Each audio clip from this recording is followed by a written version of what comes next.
Mi esposa Laura dijo que estaba embarazada, pero yo sabía que ese hijo no era mío. Me llamo Daniel, tengo 38 años y mi esposa Laura tiene 33.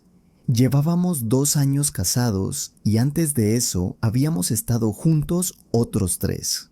Si soy sincero, ella quería casarse mucho más que yo. Yo no tenía tanta prisa, pero la amaba y pensé que si eso la hacía feliz, podía intentarlo. Hace aproximadamente un año, Laura empezó a insistir con la idea de tener un hijo. Era más su deseo que el mío. Aún así, con el tiempo comencé a imaginarme como padre.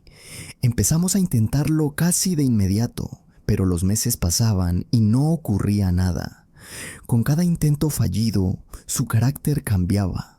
Se volvía más dura conmigo, más irritable, decía cosas hirientes y actuaba como si todo fuera culpa mía. Yo trataba de aguantar, pero aquello empezó a destruirme por dentro. Llegó un punto en el que decidí hacerme exámenes médicos. Necesitaba una respuesta. Unos días después, el médico me dio el diagnóstico: infertilidad total. No había posibilidad. Sentí que el mundo se me venía abajo.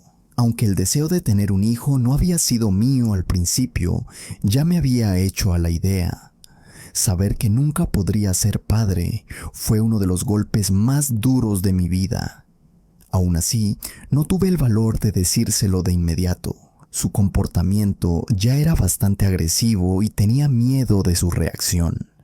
Pasaron unos días y entonces Laura me sentó frente a ella, con una sonrisa nerviosa, y me dijo que tenía algo importante que contarme. Por un segundo pensé que había descubierto mi diagnóstico, pero no. Me dijo que estaba embarazada. Me quedé helado. La abracé, la felicité, sonreí. Por fuera parecía feliz, pero por dentro estaba en pánico. Al día siguiente volví a hacerme las pruebas. Necesitaba estar seguro. El resultado fue exactamente el mismo. Ahí entendí la verdad. Si yo no podía tener hijos, ese bebé no era mío. No se había hecho ningún tratamiento médico porque esas cosas cuestan dinero y yo era el único que trabajaba. Ella no habría podido ocultarlo. La única explicación posible era la infidelidad. No la enfrenté de inmediato. Necesitaba entender todo. Mientras tanto, Laura comenzó a organizar una fiesta para anunciar su embarazo. Invitó a nuestras familias, amigos e incluso a algunos de mis compañeros de trabajo. Ella estaba radiante, yo, por dentro, completamente destrozado. También invitó a nuestro vecino de enfrente, Álvaro, un chico de 27 años, joven, atractivo, en forma. Intentaba abrirse camino como modelo y vivía en la casa de su tía. Siempre había notado que Laura tenía una atención especial con él. Le llevaba comida, hablaban durante mucho tiempo, coincidían en intereses. Yo nunca le di demasiada importancia, confiaba en ella. Pero el día de la fiesta, cuando Álvaro entró, algo cambió. Sus ojos se iluminaron de una forma que no había visto antes. Fue directo a abrazarlo y el abrazo duró más de lo normal. Nadie pareció notarlo. Yo sí. En un momento dije que iba al baño. En realidad, entré al dormitorio y abrí su portátil. Ya había revisado su teléfono mientras dormía y no encontré nada. Pero con el ordenador era distinto. Llevaba meses sin separarse de él y siempre decía que estaba escribiendo una novela. No tenía contraseña. Tras unos minutos de búsqueda encontré un segundo correo electrónico y ahí estaba todo. Mensajes llenos de amor, planes, promesas. Con él, con Álvaro. En uno de los correos, Laura le decía que el bebé era suyo. Él no parecía feliz con la noticia y durante un tiempo dejaron de escribirse, como si él quisiera terminar la relación, pero ella insistía, lo presionaba, no lo dejaba ir. El peor mensaje llegó después. Laura escribía que había hablado con una amiga abogada y que después del parto pediría el divorcio.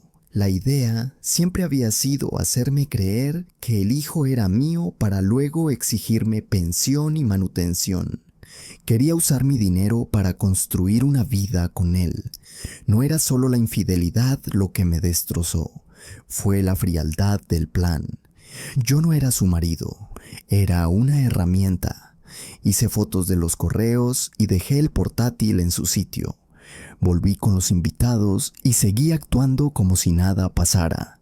En ese momento tomé una decisión. Decidí seguirle el juego. Durante 9 meses fui el esposo perfecto. La acompañé a todas las citas médicas. Me aseguré de que tomara vitaminas. La apoyé en todo. Laura me miraba y me decía que me amaba. Cada mentira reforzaba mi decisión de llegar hasta el final. El día del parto la llevé yo mismo al hospital. Llamé a sus padres, Miguel y Carmen, pero no a los míos. No quería un espectáculo. Sabía que tendríamos un tiempo a solas antes de que llegaran. En la sala de partos le dije que iba a llamar a Álvaro para que viniera. Laura se puso pálida y empezó a decir que no hacía falta, que no quería a extraños allí.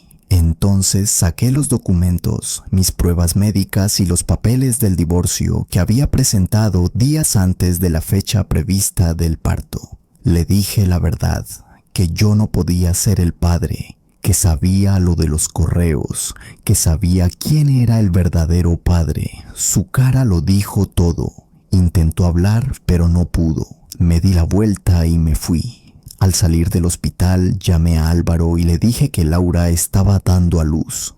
Colgué sin esperar respuesta. Me subí al coche, esperé a que llegaran sus padres y me fui. Apagué el teléfono y conduje hasta un pequeño motel fuera de la ciudad. Mis cosas ya estaban preparadas. A la mañana siguiente encendí el móvil. Cientos de mensajes de Laura y de Álvaro. No leí ninguno. Sí vi mensajes de mis padres y de mi hermano. Laura les había contado su versión diciendo que yo había abandonado a mi esposa durante el parto. Fui a casa de mis padres y les conté toda la verdad. Se quedaron en silencio. Mi padre solo dijo que estaba orgulloso de que hubiera salido de esa situación. Laura siguió intentando contactarme. Me acusaba de haberle arruinado su experiencia como madre. Decía que yo había mentido al fingir ser un esposo feliz. Para ella, su traición era un detalle menor. Mi silencio, el verdadero crimen. Incluso Álvaro me escribió. Dijo que debíamos arreglar las cosas y pensar en ella. Afirmó que durante el embarazo, Laura había vuelto a enamorarse de mí y que yo debía darle otra oportunidad. Lo bloqueé inmediatamente. Pasó una semana y yo seguía en el hotel. Mi abogado estaba seguro de que, con las pruebas de la infidelidad, yo no tendría que pagar prácticamente nada. Guardé todas las evidencias. Más tarde, Laura intentó negociar el divorcio pidiendo mucho más de lo razonable. Cuando no lo consiguió, se mudó a la casa de Álvaro, justo enfrente de la mía. Era evidente que intentaban provocarme, hacerme reaccionar para usarlo en mi contra. No caí en la trampa. Un día recibí un mensaje de su padre, Miguel. Me pidió perdón por su hija. Dijo que su familia condenaba lo que había hecho y que no la apoyarían. Ese mensaje me confirmó que no estaba loco. Las negociaciones avanzaron y su situación empeoró. Incluso intentó acusarme falsamente de ser alcohólico y de haberme vuelto infértil por eso. Fue fácil demostrar que mentía. Todos sabían que yo había dejado el alcohol cuando decidimos intentar tener un hijo. Entonces ocurrió algo que no esperaba. Álvaro la echó de su casa. Hubo gritos, insultos y vi cómo la sacaba con el bebé en brazos. En ese momento dejé a un lado el rencor. No podía permitir que un niño sufriera por culpa de adultos irresponsables. Salí, tomé al bebé, llevé a Laura a mi casa y llamé a su padre para que viniera. Ella lloraba, pedía perdón, decía que aceptaría cualquier acuerdo con tal de que el divorcio terminara rápido. 1 hora después, Miguel se la llevó. No la perdoné y no pienso hacerlo. Pero tampoco dejé que un bebé pagara por sus errores. Hoy el divorcio está casi terminado. No me convertí en padre, pero dejé de ser una persona a la que podían mentirle y usarla. Y ahora te pregunto, ¿qué habrías hecho tú en mi lugar?